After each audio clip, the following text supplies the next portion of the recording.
Je vais être témoin au milieu de ma génération, annoncer ta parole, éclairer le peuple qui te cherche, témoigner de ton amour à tout ce monde découragé, apporter ta guérison, Seigneur, tous les cœurs qui sont blessés, redire au monde que tu es bon, Seigneur.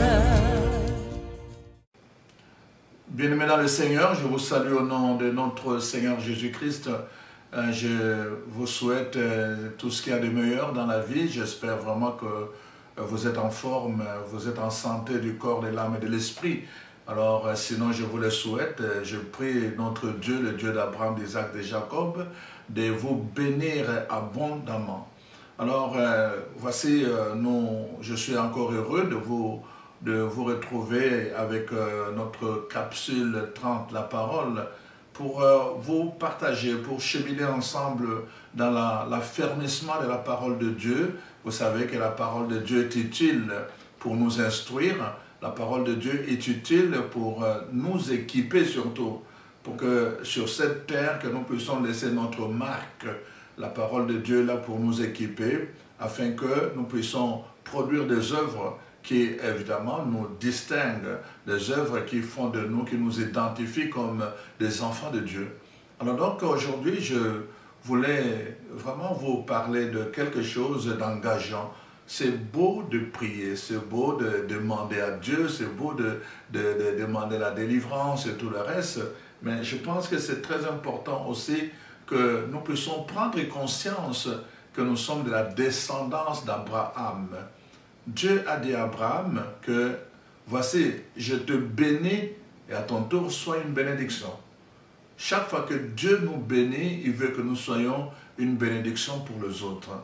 Voilà pourquoi je vous propose aujourd'hui comme thème, et si ton élévation était pour sauver d'autres personnes.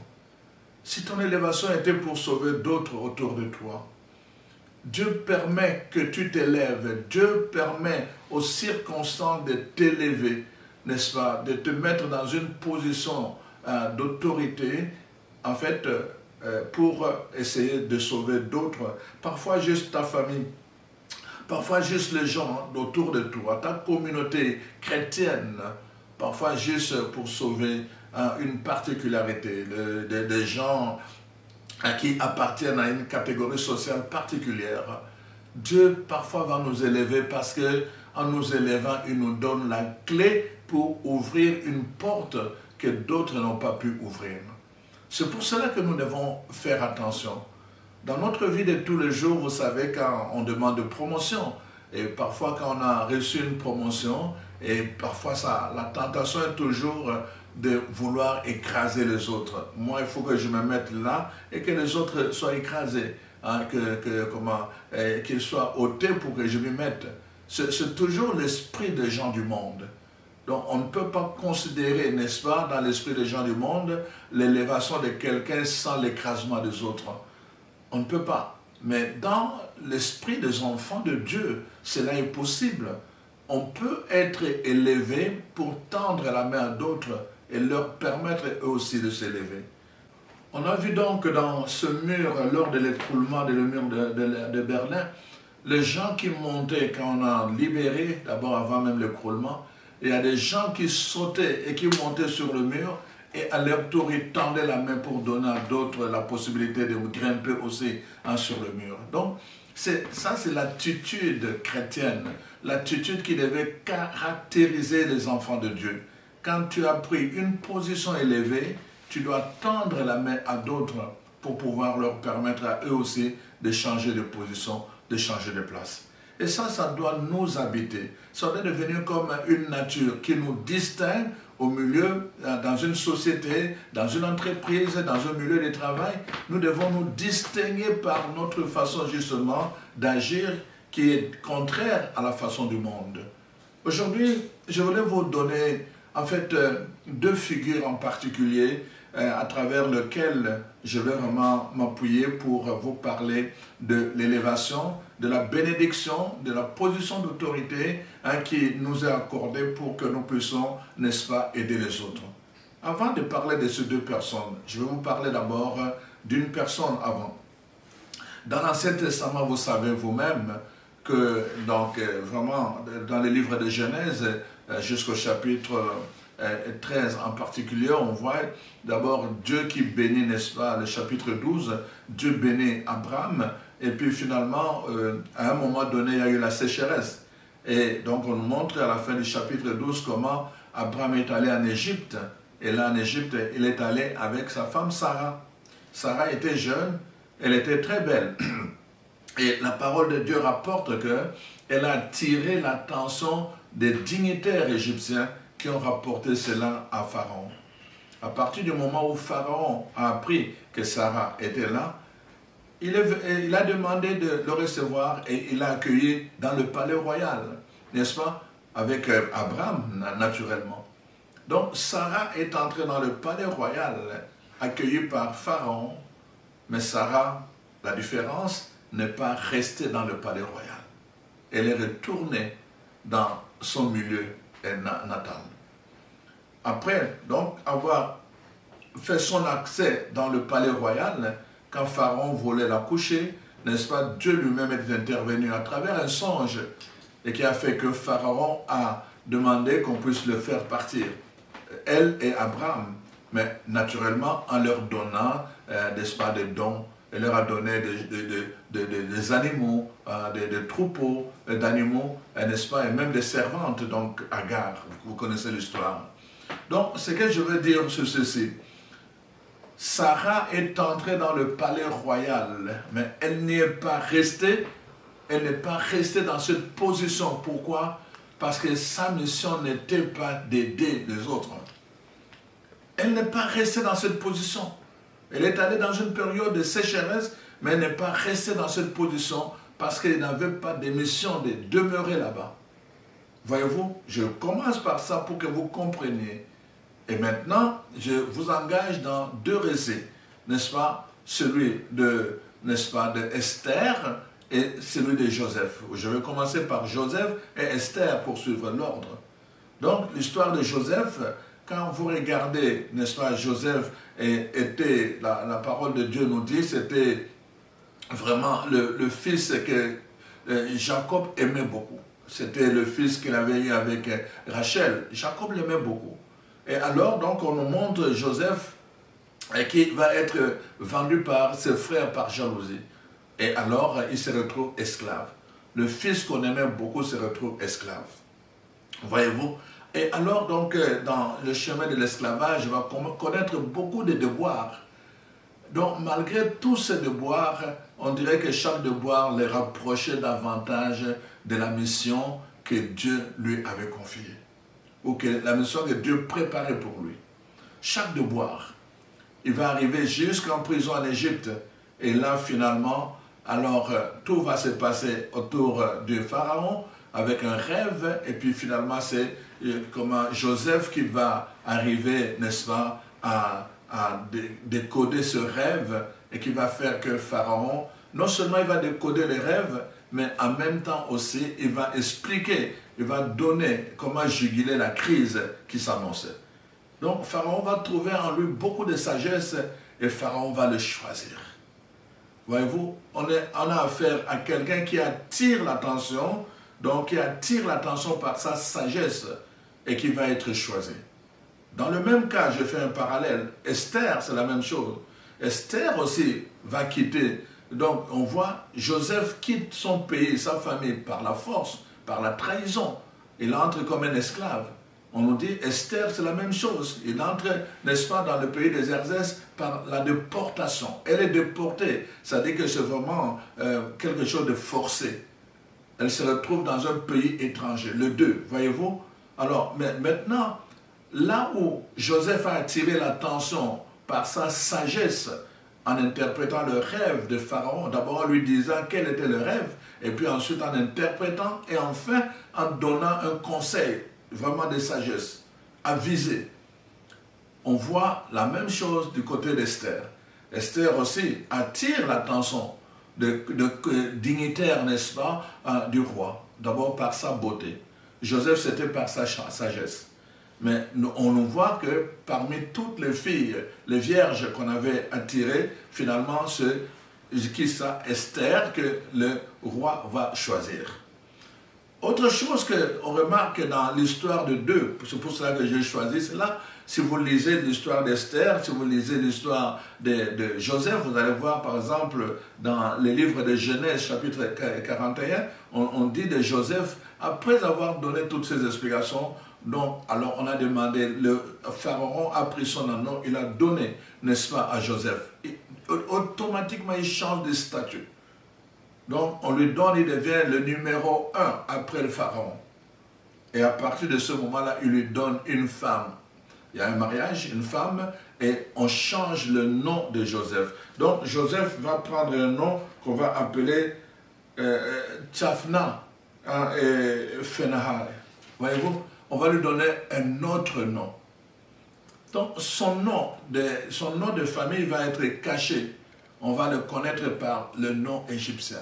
De la même façon, Esther, voyez-vous, Esther va prendre, on va lui donner un autre nom, Esther. Esther, ce n'était pas le nom de juif. Son vrai nom était caché, que je vais révéler bientôt. Donc, on voit une ressemblance entre les deux. Alors, je vous ai dit que quand Sarah est allée donc, dans le palais royal, donc elle est entrée dans le palais royal, mais elle n'y est pas restée parce qu'elle n'avait pas la mission que les autres vont recevoir. Vous devez faire attention dans la vie. Nous devons faire attention dans la vie. Voyez-vous, parce que c'est très important parfois à cause de ce que nous avons subi. Il y a des gens qui vont dire, ah, moi j'ai souffert, et ils pensent que moi j'ai souffert seul, et ils pensent que eux, donc moi je vais les aider, eux, à trouver des solutions à leurs problèmes. Moi j'ai souffert seul, ils pensent que moi je vais leur montrer le chemin, je vais leur révéler les secrets. Ils pensent que l'attitude des gens du monde, de païens sur cela, parce que tu as souffert seul, tu ne peux pas aider les autres. Je ne parle pas de donner de l'argent, mais c'est-à-dire qu'apporter des solutions à leurs problèmes, en leur disant, voici comment vous pouvez vous organiser, voici comment vous pouvez faire pour arriver à résoudre votre problème. Les gens parfois, ils se focalisent sur leur parcours, ils se focalisent sur leur souffrance, au lieu de se focaliser sur la mission. Tu as fait ce parcours pour que tu comprennes mieux, n'est-ce pas, la souffrance des autres. Il fallait que toi, tu passes par ce chemin. Parce qu'à partir du moment où tu es passé par ce chemin, tu comprendras mieux quand les gens te parleront de leurs souffrances, de leurs difficultés, parce que toi, tu es passé par là. Ce n'était qu'une école de vie pour que tu deviennes un leader, pour que tu portes la mission que Dieu assigne à toi dans cette position, n'est-ce pas, que tu reçois. C'est important que nous puissions entrer, réfléchir et regarder toutes les circonstances de notre vie par rapport à la pensée de Dieu.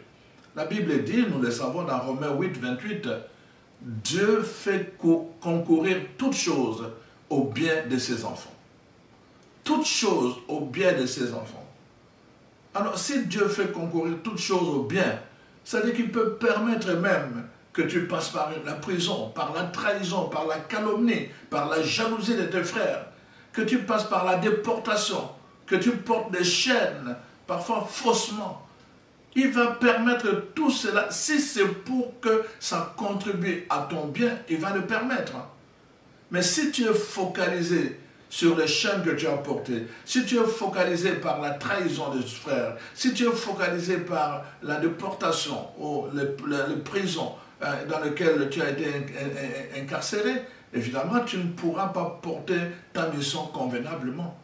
C'est pour cela que mon thème c'est « Et si ton élévation était pour aider les autres ?» Et si ton élévation avait une mission particulière de sauver les gens? Nous devons voir notre élévation parfois de cette façon-là. Nous devons voir notre élévation et le prendre à cœur, en se disant, aujourd'hui je suis là, vraiment je vais laisser la marque, mais pas une marque humaine, Je vais laisser la marque de Dieu. C'est-à-dire que les gens voient que dans mon élévation, il y avait un chrétien, il y avait un enfant de Dieu qui a porté cette autorité. Dieu veut voir cela à travers ta vie, à travers notre vie. Malheureusement, nous sommes focalisés sur les souffrances que nous avons vécues que sur la mission que Dieu nous confie.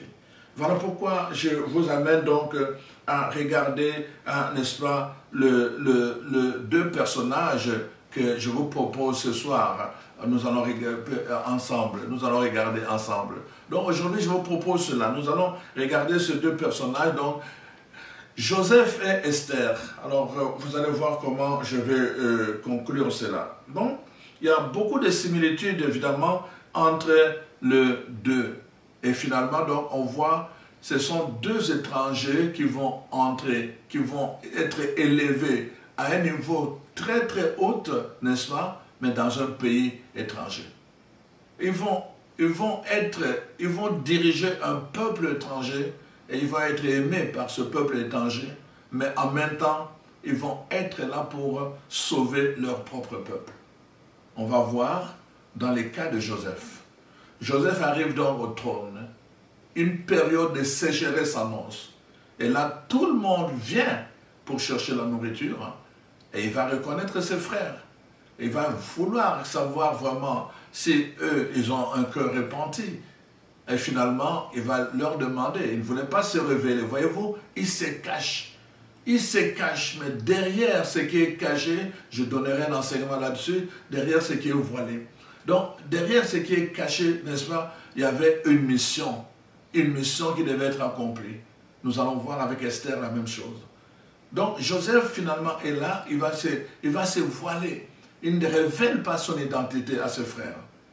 Ses frères vont retourner pour chercher leur père. Et finalement, quand tous vont revenir, il va leur dire, voici, je suis votre frère Joseph que vous avez vendu. Et il va ajouter une note très importante. Très importante, n'ayez pas peur. N'ayez pas peur. Vous pensiez peut-être me faire du tort, mais Dieu, lui, avait un autre plan pour moi. Dieu voulait que je vous précède pour vous sauver dans cette situation de sécheresse.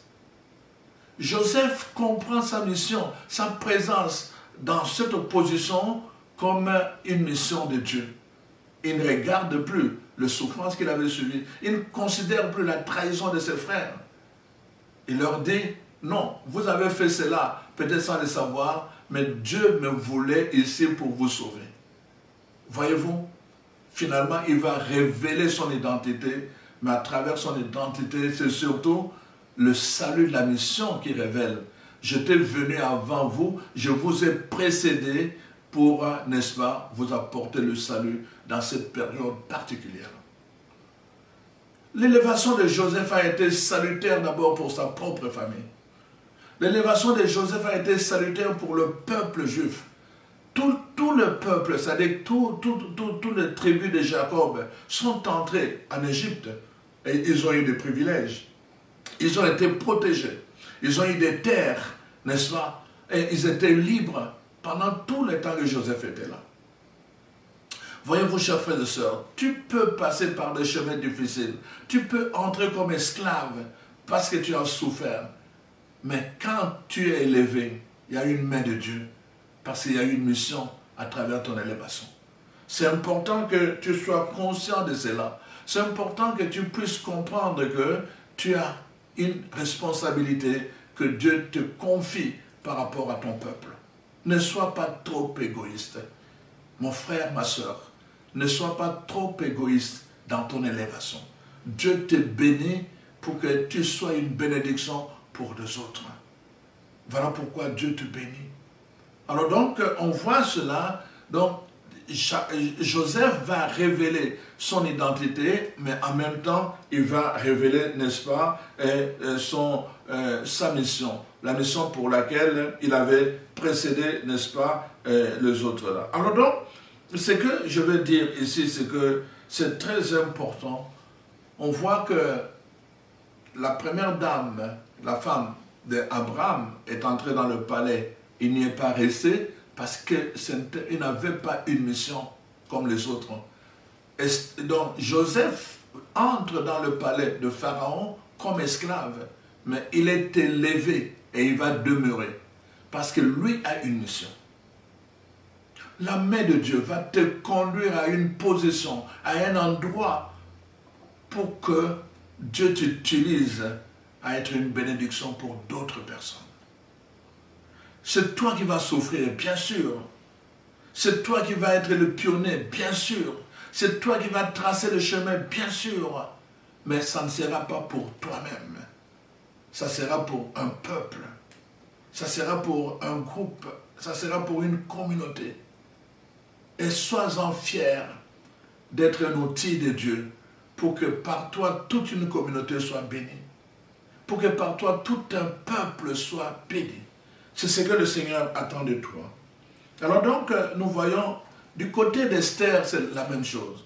Nous voyons du côté d'Esther, donc, Esther aussi, ça va être la même chose. Esther, nous avons dit, donc, elle est déportée avec son oncle Mardoché dans un autre pays. Et là, donc, elle va être sélectionnée parmi les vierges.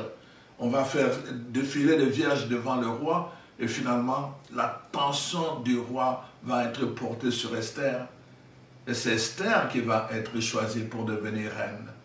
Elle aussi va porter la couronne. Joseph va porter l'anneau du pharaon. Esther va porter la couronne royale. Voyez-vous?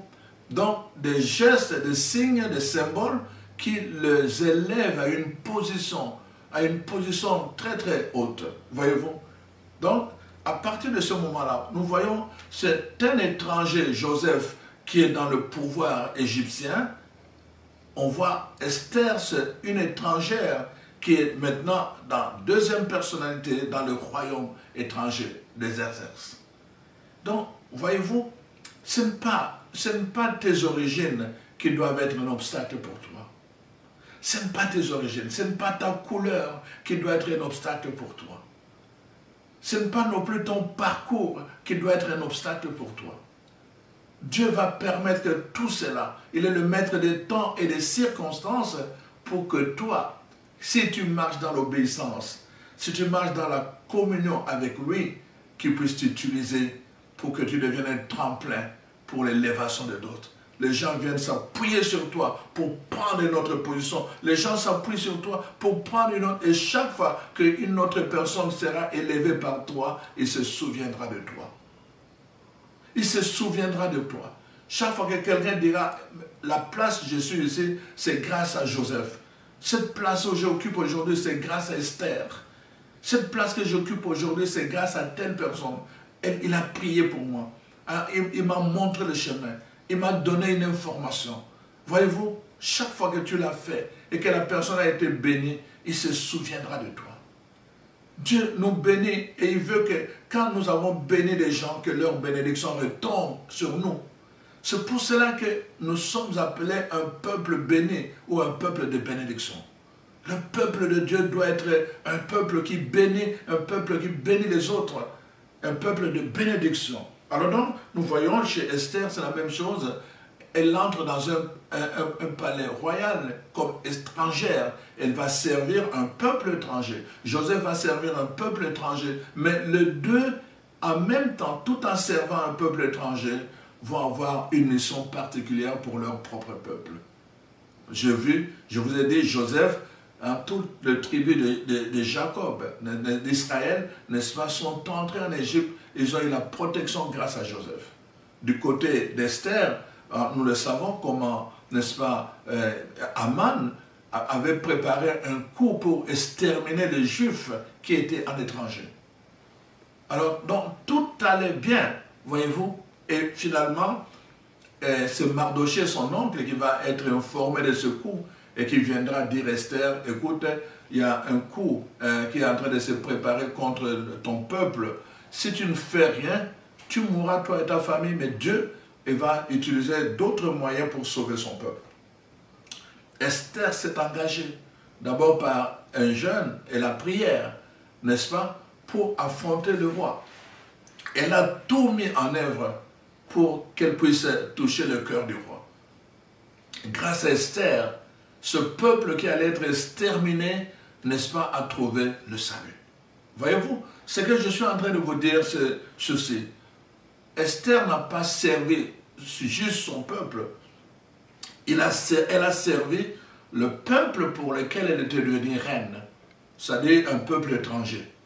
Mais tout en servant un peuple étranger, Dieu lui avait assigné spirituellement, n'est-ce pas, une mission pour le salut de son propre peuple. Je vous ai montré, Joseph, c'est la même chose. Il a servi le peuple égyptien. Il a été très aimé par le peuple égyptien.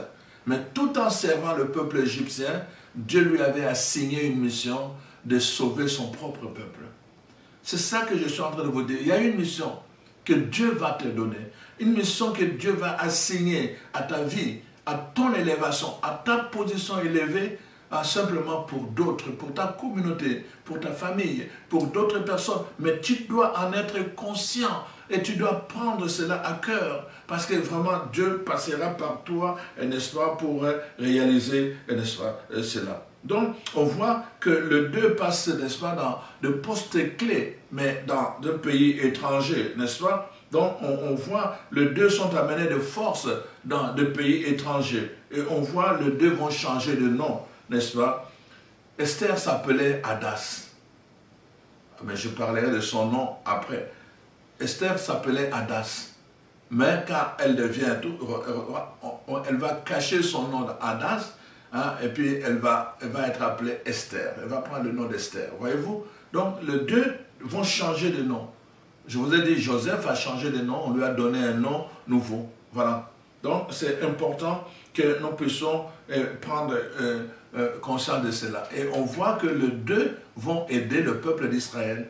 Donc, Joseph, à travers Jacob, Esther, n'est-ce pas, dans le peuple qui était dans la déportation. Et ça, c'est important de voir comment les 2 ont travaillé ensemble. Alors, donc, nous voyons que, en fait, chacun d'eux éveille notre attention sur leur personnalité et comment, n'est-ce pas, leur personnage dans la cour, la cour royale, la cour de Pharaon, on peut dire cela. D'abord, comme je vous ai dit, chacun avec quelque chose qui a attiré. Joseph, la sagesse, et puis Esther, n'est-ce pas, la beauté. Mais ça, ce n'était qu'une porte d'entrée. La mission est venue après. Dieu va utiliser tous les moyens nécessaires pour te rapprocher d'une position à travers laquelle tu dois remplir ta mission. Dieu, notre Dieu, il est comme ça. Et je peux prendre beaucoup d'exemples dans la Bible. Alors donc, on voit donc tous les 2 ont été, n'est-ce pas, élevés. Les 2 juifs, n'est-ce pas, à l'étranger, ils ont été élevés dans une position très très élevée. Et donc, très très important, ils sont venus au secours, les 2, de leurs frères et sœurs, donc pour qui étaient en danger. La famille de Jacob était en danger à cause de la famine. Les autres, du côté d'Esther, le peuple juif, était en danger à cause du complot, n'est-ce pas, de Haman. Alors donc, on nous montre tout cela. Alors, maintenant que je vous ai expliqué comment Joseph est monté jusqu'au trône et comment il a aidé, c'était la mission, son peuple, et comment Esther, elle aussi, est montée jusqu'au trône royal, et comment elle a contribué à aider, à protéger le peuple de Dieu, n'est-ce pas? C'est important que vous puissiez comprendre maintenant. La Bible parle souvent du fils de Joseph et le fils de David.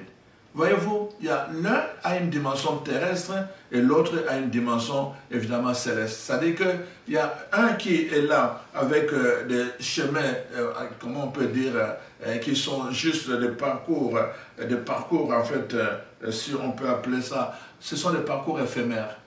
Mais il y a un autre, c'est des victoires. David, c'est la victoire, n'est-ce pas? David, c'est la victoire. Joseph, c'est vraiment le parcours humain. Alors, on va dire, le fils de Joseph, lui, va passer par la souffrance. Ah, la Bible dit ça dans le livre d'Isaïe. Le fils de Joseph a connu la souffrance, alors que le fils de David, lui, c'est la victoire. Donc, c'est la victoire. Jésus est identifié comme le 2. Alors donc, comme les 2, fils de Joseph et fils de David. Alors donc, on peut voir dans les 2 cas maintenant que je vous explique pourquoi je parle maintenant de fils de Joseph, fils de David, c'est pour vous montrer un peu un chiasme, comme on appelle ça en français, un chiasme, c'est-à-dire comme ça. C'est-à-dire qu'il y a d'une part, voyez-vous, Esther, qui est fils de Joseph, n'est-ce pas? C'est une femme qui va sauver, mais on nous montre aussi l'autre, voilà. Esther est juive, alors fils de Joseph, pour sauver, elle va être reine dans un peuple non juif. Alors maintenant, dans l'autre sens, c'est Ruth que vous connaissez. Ruth est non juive, mais elle va entrer dans, elle va être la grand-mère du roi David. Voyez-vous, il y a une juive qui va faire entrer une royauté, mais il y a aussi une non-juive qui va faire entrer une royauté. Donc Esther va engendrer ce qu'on va appeler le fils de Joseph, et Ruth qui va engendrer le fils de David. Voyez-vous? Donc on nous montre, ce n'est pas, tu peux être juive et être utile pour le non-juif. Tu peux être aussi non-juif et être utile pour le juif. C'est ça que je suis en train de vous montrer. Quand je parle de votre famille, quand je parle de votre peuple, ça ne signifie pas nécessairement que ça doit être le vôtre là. Non, tu peux être juif, mais être utile pour la royauté de non-juifs. Et tu peux être non-juif pour être utile pour la royauté des juifs. Et c'est ça les deux figures. J'ai commencé par, n'est-ce pas, Sarah, pour introduire Esther et Joseph. Et je termine par Ruth, pour montrer qu'il y a aussi une non-juive qui est entrée parce qu'elle s'est rapprochée. Tout le principe, c'est la mission. Je suis en train de parler d'une mission. Donc, Dieu peut te rapprocher. Donc, et on voit Ruth, elle pouvait rester chez elle, mais elle s'est attachée à Naomi. En s'attachant à Naomi, elle a changé de territoire. Elle est venue à Bethléem, et c'est là qu'elle va rencontrer Boaz, et finalement, ils vont se marier, et ils vont engendrer Jessé, le père de David. Et de David, on va dire, la royauté de Jésus va s'établir. Voyez-vous? Donc, la mission de Ruth était là pour aller engendrer. Voyez-vous? La mission d'Esther était dans un pays non juif. La mission de Ruth était dans un pays juif. Voyez-vous? C'est ça, le Seigneur va nous envoyer. Parfois, nous allons quitter notre terre pour une autre terre.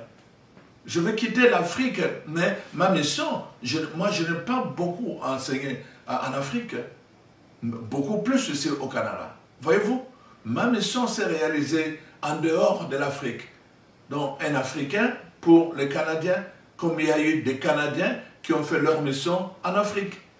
Donc ça peut être un Européen, un Occidental, un Américain, n'importe qui. Mais c'est ça que je suis en train de vous montrer par rapport à la mission. Ce qui est le plus important, c'est que Dieu va t'élever à tous les niveaux et pour que tu sois une bénédiction pour d'autres. Voilà le message que je voulais te donner en te disant, et si toi qui m'écoutes, si ton élévation était aussi un appel à la bénédiction d'autres personnes. Alors, je prie Dieu vraiment pour que son esprit de discernement puisse t'éclairer. Que Dieu d'Abraham, d'Isaac, de Jacob, c'est Dieu qui choisit des hommes, des femmes, qui les envoie là où il veut, parfois au milieu de leur peuple ou en dehors de leur peuple, pour accomplir la mission que lui seul nous confie. Que ce même Dieu pose sa main sur vous, comme dit la parole de Dieu dans Deutéronome 28, qu'il ouvre les écluses du ciel, qu'une pluie de bénédiction tombe sur vous, change votre position et votre situation pour que votre vie devienne une source de bénédiction pour d'autres. Comme cette eau qui coulait, n'est-ce pas, de l'autel, du temple, que l'eau coule de vous, jusque partout où elle passe, qu'elle puisse assainir la pauvreté, qu'elle puisse assainir la souffrance, qu'elle puisse assainir la maladie, qu'elle puisse assainir tous ceux qui sont sous l'égide de la possession, qu'elle puisse assainir, vraiment que le Seigneur, en changeant votre position, que l'eau coule de votre temple, de votre cœur, pour aller assainir de vie et de vie et de vie entière. et que le nom de Dieu soit glorifié à travers votre vie. Je prie au nom de Jésus. Amen.